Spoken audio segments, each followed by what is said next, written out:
გამარჯობათ, მე ვარ გიორგი. ან შეგიძლიათ უბრალოდ გიგი დამიძახოთ.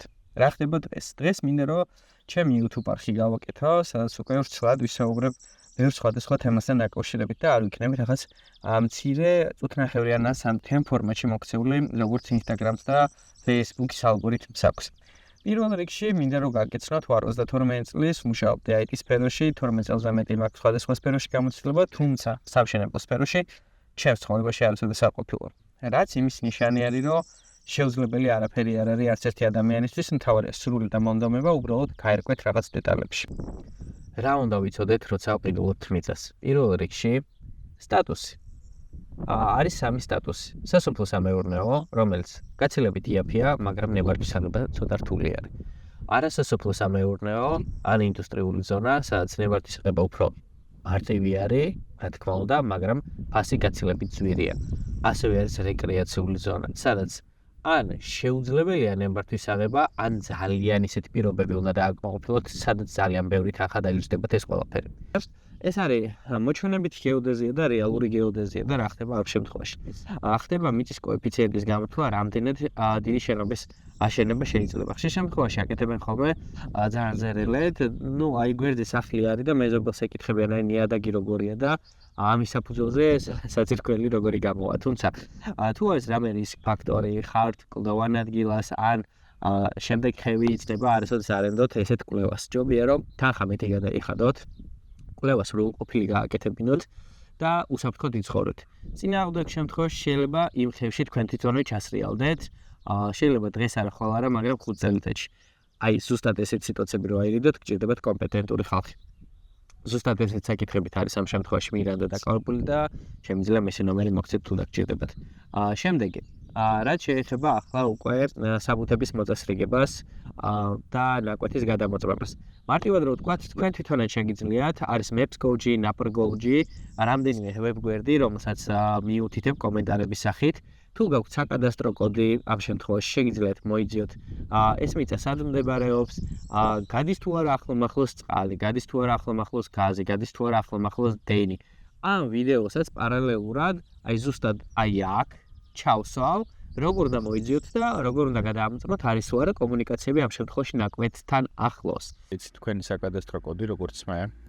ავწერთ აი ამ საკადასტრო კოდს, აი ახლა რაც გვაქვს და აი ეგერ პოულობს პირდაპირ ჩვენ ნაკვეთს და მე მიყვანა ჩემ ნაკვეთთან. ეხლა ამ მშენებლობის დასაწყისი, როცა რუკამ გადაიღო რა პროცესში იყო ამ შემთხვევაში.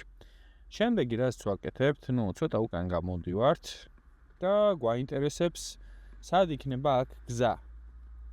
ტრანსპორტს ვირჩევთ და რკინიგზის სადგური არ გვაინტერესებს საავტომობილო გზა. როგორც ხედავთ, ჩემ ნაკვეთამდე აი ესეთი გეგმა არის, რომ გზა არ მიდის, მაგრამ გზა რეალურად მაქვს აი აქ არსებული და აი აქედან არის შესასვლელი. ჩვენ გვაინტერესებს ამ შემთხვევაში სად არის დენი და წყალი. ამას ვტოვებთ და საკადასტროში გადავდივართ და საკადასტრო მონაცემებს ვთავთ. აქ უკვე ყველა ნაკვეთი, რომელიც არის დარეგისტრირებული და მინიჭებული აქვს საკადასტრო კოდი, როგორც ხედავთ, ასევე აქვს წყალს, აი აქ ლურჯად რაც ამონიშნული და ასევე აქვს ელექტროენერგიას. ეს ბოძები პირდაპირ ჩემ ნაკვეთზე გადადიოდა, ახლა უკვე აი ესე მიყვება ზუსტად წინა მხარეს, იმიტომ რომ ენერგოპროს მოთხოვე გადატანა, წყალი კი აი ესე ჩამოდის ჩემ წინამ შემთხვევაში, რა თქმა უნდა, მილითა და ვიცი ქვეშა არის. ზუსტად აი ამ მონაცემების შემოწმება ნებისმიერ თქვენგან შეუძლია, შემოძვირფასო მეგობრებო და აი რასაც ხედავთ, ეხლა ეს ნაკვეთები არის დარეგისტრირებული, აი ეს ჩემ წინ რაც არის ამ შემთხვევაში დაურეგისტრირებული ნაკვეთებია და საქართველოში ბევრს იპოვეთ ეგეც. აი ეს არის ამ შემთხვევაში თბილისი ზღვის თავზე პირდაპირ. ხო, ასევე კიდე 01-ით რაც იწყება, 01-ში გულისხმობ ამას, ეს არის თბილისი, ძირითადი ნაწილი. დანარჩენი რეგიონები ამ შემთხვევაში სხვადასხვა კოდებით იწყება. თუ რაიმე კითხვები გექნებათ, შეგიძლიათ კომენტარის სახით დატოვოთ და ვეცდები რომ მაქსიმალურად ამწურავად გიპასუხოთ. არაფერი კაცის ლანგის ჩაგდება უნდა შემოიყვანთ, არასოდეს არ ენდოთ სიტყვაზე არავის, იმიტომ რომ კომუნიკაციები შარშან ღირდა 500 ლარი ელექტროენერგია თუ ორცე ბოდიშით წყალი, 400 ლარი ელექტროენერგია. წელს უკვე 800 ლარი იყო წყალი, ელექტროენერგია იყო 1000 ლარი და პლუს გაზი იყო 800 ლარი 400 ლარის ნაცვლად. ანუ ორმაგი გახდა ამ შემთხვევაში კომუნიკაციების შემოყვანა. კანალიზაცია თუ არის, კანალიზაციის შემოყვანა ცალკე თანხებთან არის დაკავშირებული და ცოტა ასტრალში გადის ხოლმე, მე ეგრე ვფიქრობ. თუმცა თუ კანალიზაცია არ არის, ამ შემთხვევაში რა ხდება? ამ შემთხვევაში თქვენი ძალებით აკეთებთ საკანალიზაციო სისტემას. დიდი მადლობა ყურადღებისთვის.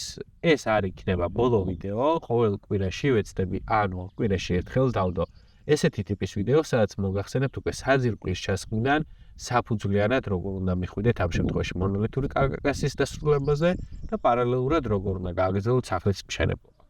დიდი მადლობა თქვენ მოსმენისთვის.